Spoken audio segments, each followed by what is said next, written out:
2 Kings chapter 7. Then Elisha said, Hear the word of the Lord. Thus says the Lord, Tomorrow about this time a seah of fine flour shall be sold for a shekel, and 2 seahs of barley for a shekel, at the gate of Samaria. So an officer on whose hand the king leaned answered the man of God and said, Look, if the Lord would make the windows in heaven, could this thing be? And he said, In fact, you shall see it with your own eyes, but you shall not eat of it. Now there were 4 leprous men at the entrance of the gate, and they said to one another, Why are we sitting here until we die? If we say, We will enter the city, the famine is in the city, and we shall die there. And if we sit here, we die also. Now therefore, come, let us surrender to the army of the Syrians. If they keep us alive, we shall live, and if they kill us, we shall only die. And they rose at twilight to go to the camp of the Syrians. And when they had come to the outskirts of the Syrian camp, to their surprise, no one was there. For the Lord had caused the army of the Syrians to hear the noise of chariots and the noise of horses, the noise of a great army. So they said to one another, Look, the king of Israel has hired against us the kings of the Hittites and the kings of the Egyptians to attack us. Therefore they arose and fled at twilight, and left the camp intact, their tents, their horses, and their donkeys, and they fled for their lives. And when these lepers came to the outskirts of the camp, they went into one tent and ate and drank, and carried from it silver and gold and clothing, and went and hid them. Then they came back and entered another tent, and carried some from there also, and went and hid it. Then they said to one another, We are not doing right. This day is a day of good news, and we remain silent.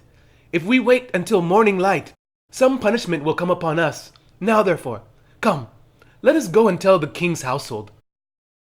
So they went and called the gatekeepers of the city, and told them, saying, We went to the Syrian camp, and surprisingly no one was there, not a human sound, only horses and donkeys tied, and the tents intact. And the gatekeepers called out, and they told it to the king's household inside. So the king arose in the night and said to his servants, Let me now tell you what the Syrians have done to us. They know that we are hungry.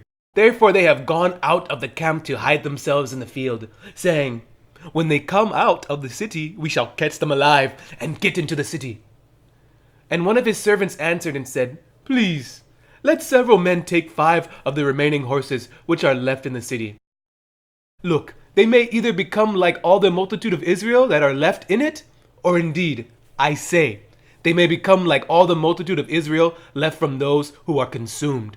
So let us send them and see. Therefore they took 2 chariots with horses, and the king sent them in the direction of the Syrian army, saying, Go and see. And they went after them to the Jordan, and indeed all the road was full of garments and weapons which the Syrians had thrown away in their haste. So the messengers returned and told the king. Then the people went out and plundered the tents of the Syrians. So a seah of fine flour was sold for a shekel, and 2 seahs of barley for a shekel, according to the word of the Lord. Now the king had appointed the officer on whose hand he leaned to have charge of the gate. But the people trampled him in the gate, and he died, just as the man of God had said, who spoke when the king came down to him. So it happened just as the man of God had spoken to the king, saying, 2 seahs of barley for a shekel, and a seah of fine flour for a shekel, shall be sold tomorrow about this time in the gate of Samaria. Then that officer had answered the man of God, and said, Now look, if the Lord would make windows in heaven, could such a thing be? And he had said, In fact, you shall see it with your eyes, but you shall not eat of it.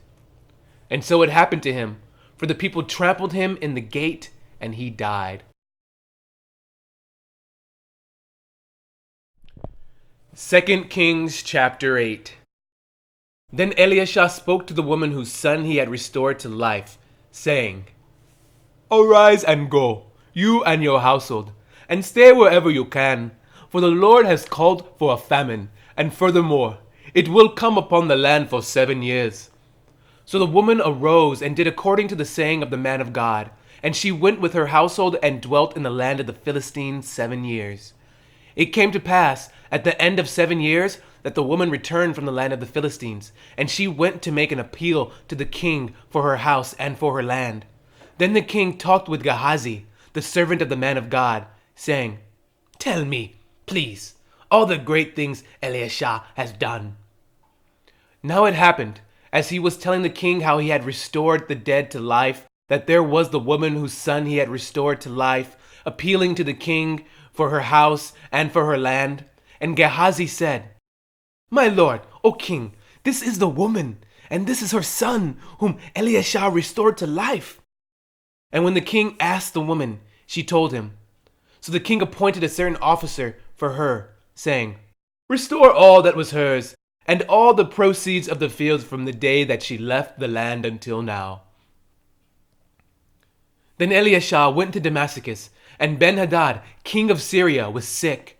And it was told him, saying, "The man of God has come here."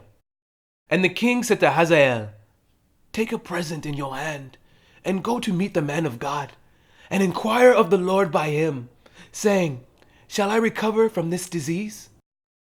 So Hazael went to meet him, and took a present with him, of every good thing of Damascus, 40 camel loads. And he came and stood before him, and said, "Your son Ben-Hadad, king of Syria, has sent me to you, saying, Shall I recover from this disease?" And Elisha said to him, "Go, say to him, you shall certainly recover. However, the Lord has shown me that he will really die." Then he set his countenance in a stare until he was ashamed, and the man of God wept. And Hazael said, "Why is my Lord weeping?" He answered, "Because I know the evil that you will do to the children of Israel. Their strongholds you will set on fire, and their young men you will kill with the sword, and you will dash their children and rip open their women with child." So Hazael said, "But what is your servant, a dog, that he should do this gross thing?" And Elisha answered, "The Lord has shown me that you will become king over Syria." Then he departed from Elisha, and came to his master, who said to him, "What did Elisha say to you?" And he answered, "He told me you would surely recover." But it happened on the next day that he took a thick cloth and dipped it in water, and spread it over his face, so that he died. And Hazael reigned in his place.